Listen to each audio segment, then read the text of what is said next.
Welcome to today's show. It's called The Genius of TH. That's the acronym trans-humanism. On January 3rd, 2026.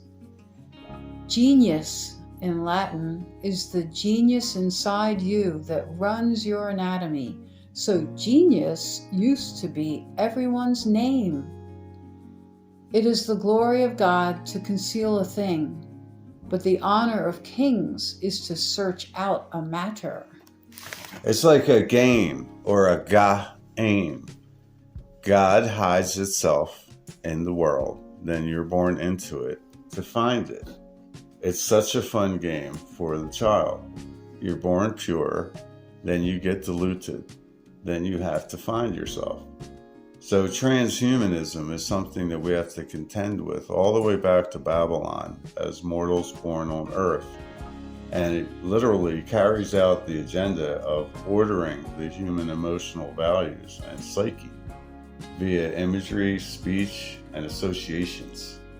This leads to a pause or a delay, waiting for Godot.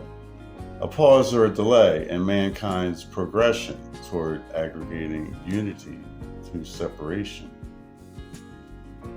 TH, transhumanism, is deceptively portrayed and executed in the order it is received as valuable. The genders of woman and man and their origin, their evolution, and the present station are collectively hidden from the human psyche through deceptions in plain sight, and while the truth is also presented in the same productions. This mixes natural to unnatural to set a foundation for cycles of death and rebirth into the same phenomenon, or as in the song, Hotel California. Or cycles of either collecting debts or paying debts. That's what RIDE means. R for repeat and return plus IDE, the I, which is collection day. The C to the Tao. The truth of man and woman is they are each a container of their feminine and masculine natures and their unique neutral self. Each person is the mediator of their story and outcomes. When a woman and man meet in parity to empower each other, to know thyself via their mutual sharing relationship, then each party can fulfill their obligation of being elect and born to earth as a mortal, to complete the mission of know thyself by bringing the common force of the feminine to the charged force of the masculine in parity with the neutral mediating self, who was born as a spark of God, manifested, and then carries that quality or aspect in their pulsing heart their entire mortal life, waiting to be called on. The highest emotion is the climax of sexual intercourse. The next highest is the fear of dying or pain. Then the affection of relationships with others. Then the abandonment of social contact or loneliness. Emotions can move anywhere on the line of joy or pain. In most cases, the user of their own thoughts is in control of how they feel emotionally and where their values lay. Why does every American school let a random company walk in and photograph every single kid, year after year, like clockwork? Why is it normalized that a third-party corporation collects a high-resolution image of every child in the country? They claim it's harmless. But look into who owns them. Follow the money and you land in the same place. BlackRock, Vanguard, the silent architects with stakes in defense, surveillance, and data firms. Why do these financial giants want the largest photo database of American children? Facial recognition needs training data, massive data sets. The younger the better to track identity over time. What better supply chain than schools? A captive population, full compliance. If the goal was just prints, the industry wouldn't be consolidated under the same umbrellas that shape governments. The same firms investing in predictive policing and biometric identification. Why does every school hand over the face of every child to the forces that shape the world from the shadows? You be the judge. If you're awake, you already know what to do.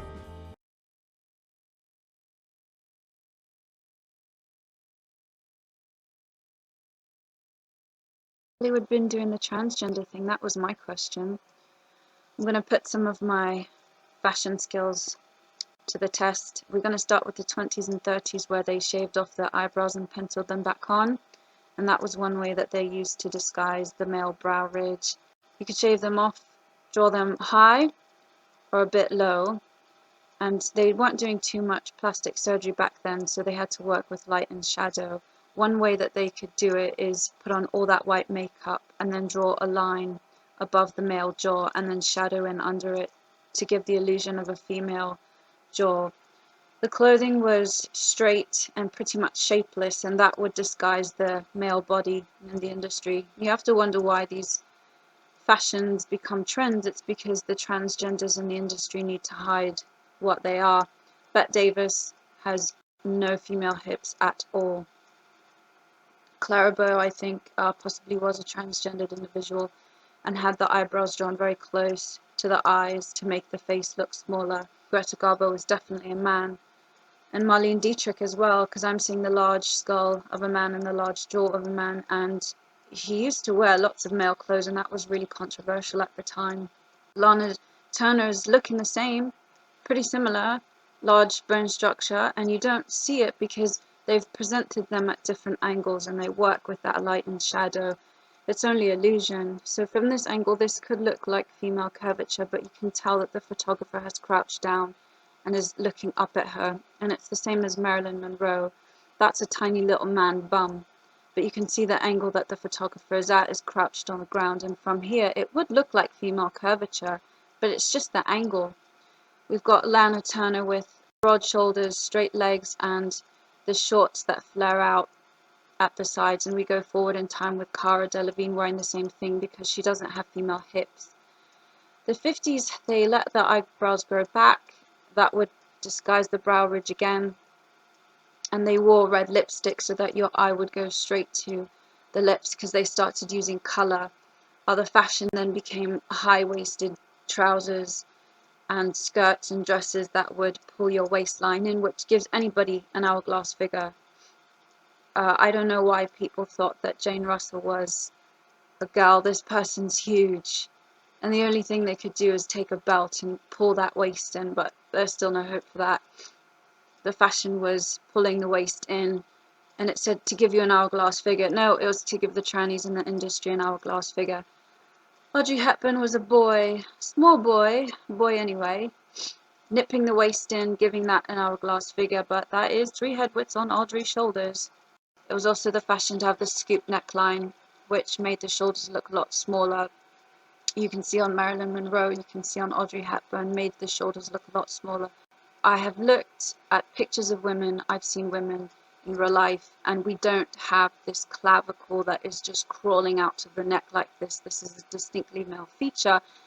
Adam's apple, for those of you who were not sure. We've got 2 drag queens. Jane Russell's such a huge person that the only thing they could do is change the fashion to like try and cut up those male proportions, but it's still a large person, you can see. Towards the end of the 50s, starting in the 60s, they wore these gloves, and that was to give the illusion that you were looking at the short forearm of a woman. Your eye goes to the top of the shoulder and ends at the beginning of the glove, but those gloves covered up those very long forearms of men. The 60s fashion had these boots, and why that became a thing is because the transgender men in the industry needed to hide those skinny little calves, and this was one way that they did it. They also had this dolly makeup, and what they would do is draw a line inside the eye socket, as you can see here on Audrey, and it covers up that deep set eye that men have. So they did this and said, well, it makes your eye look deeper. Well, yes, because men have deep set eyes, most of them, because of their skull, and we don't, so they just had to work with what they had. The fashion in the 60s was all sorts. It was ethnic and all over the place, or it was psychedelic and all over the place. And you just didn't know where to look. You were so inundated by all these bright colors and overwhelmed with these bright clashing fabrics that it just overloaded your brain and you didn't know where to look. So then you wouldn't notice the male features that they had. The 1970s had bell bottoms and big hair. If you were wearing bell bottoms, you would immediately look at the flare. You wouldn't look at the small male hips. and the large hair that Farrah Fawcett had, you wouldn't be looking too much at the face or anything else. The makeup was bright and it went all the way up to the brow ridge, which would disguise the brow ridge. They also had a habit of wearing chokers or scarves or some sorts of ethnic jewelry around their throats that would hide a tracheal shave that didn't take, or maybe one that grew back. The clothes seemed to be either the big and romantic thing, or it was all over the place, but it was still clashing patterns. The 80s had these awful shoulder pads, and this had come about from Joan Collins, who wore these huge shoulder pads because men have huge shoulders anyway, and it would disguise that. And if everybody else is wearing shoulder pads, then you just don't notice. The 80s hairbands had a lot to do with disguising. It was crimped hair, big hair, Madonna hair, with lots of jewelry and bangles and things like that. The clothes kind of had a bit of a layer to it. And there was also a bit of goth during that time as well. The colours were neon and bright and they clashed. You don't want to look at them for too long. And this was another technique that they used. The leg warmers that the fonder exercise woman did, that would cover up the male calves, which is probably why she wore them. The noughties fashion was kind of odd. It was like lots of jeans, and it was a mixture between grunge and something else. Like, I don't know, maybe the people in the industry were like, we don't know what to do right now, so just cover it all up until we figure out something else. And again, they used this clashing patterns with tartans and flower prints, and it was like this Kurt Cobain sort of fashion. So the girls wore lots of layers, and the layers had different fabrics and patterns put together. They also had these jeans that were really high up on the waist, and that was so that the men in the industry could hide the male waist. There seemed to be some sort of revival as well, where they were putting different eras into their clothing, and they shaved the eyebrows off again and drew them back on because it worked in the past, so they're going to do it again. It hides the brow ridge. You know, it's a man's world, isn't it? They're still telling us what to wear, only now they're dressing up like women and having surgery to look like women, but they're still telling us what to wear. The 2000s had this handkerchief top, because when your eye looks at it, it does make you think that there's female curvature. It's not. It's another illusion. These people are masters of illusion. They've done this for a long time now. Any shape in a triangle would automatically give curves on the other side. Put some clothes on, Paris. They also had this corset top that became popular because, as in the 50s, it would pull the waist in. So corsets, bustiers, waist cinches gives anybody an hourglass figure. Your eye doesn't notice, and you go from the breasts to the waist to the hips coming out, and you immediately think hourglass figure. This top here is doing two things. One, it's covering up the trachea, and two, it's making the shoulder look a lot smaller. So this curve that we have here, it stops right in her shoulder joint, and it makes you think that it's smaller because black makes anybody look smaller. And this is what I was talking about in Scooby-Doo. People don't have their clothing tailored for them any longer, but what they've done is put the seam really far on Matthew's shoulders, and it's to make the shoulders appear broader than they are. But that seam is too far for that person's shoulders, and they should be a bit more here, which would be correct. Now we've gone to present day, and we are back with the thick eyebrows. I'm not knocking anybody that's got these thick eyebrows, but just think about why we have these fashion trends coming. People follow trends, they don't think anything about it. The eyebrows now that are kind of drawn on and a bit block shaped, that covers up the brow ridge, doesn't it? Now we've gone back to a sort of 70s revival with this cut out sides thing, and that gives another illusion, optical illusion, that this is female curvature. We have Ariana Grande giving us the Baphomet with those two fingers. This is a small boy. It's either cut out in a triangle or it's cut out in a curve. And if you think that it's not true, then why do they all have this dress? Like, every person in the industry now has this dress. Halle Berry doesn't even need to put her hand on the hips, because this dress makes you think that she does have an hourglass figure of a woman. She doesn't, because you see those arms just flop straight to the side. Another dress with the sides cut out and wearing a moon bump, which I think is very brazen, but you know, the people in the industry, they assume that we're stupid and that we don't know. There's another top giving us the illusion that the shoulders are smaller than what they are. You can see that it does have one shoulder and it comes in a curve, and when your eye sees that, you just immediately think small shoulders. There's another dress that she's wearing, but you can still see that her shoulders are wider than her hips. So this is only an illusion. And if you look at this picture, this is a man. Just let that sink in. This is a man wearing this clothing. Like, that doesn't look good on anybody. Oh, and Mr. Kushner has a female Q angle. His tranny wife on the side is gargantuan. Another illusion. Your eye goes straight to the breasts. You see that it comes in at the waist and then it comes out at the hips, and you automatically think female curvature hourglass. The back of the dress gives the illusion that her pelvis is tilting forward as a woman does. It does not. Everybody in the industry wearing this dress. You have Laura Dern, who's far too large.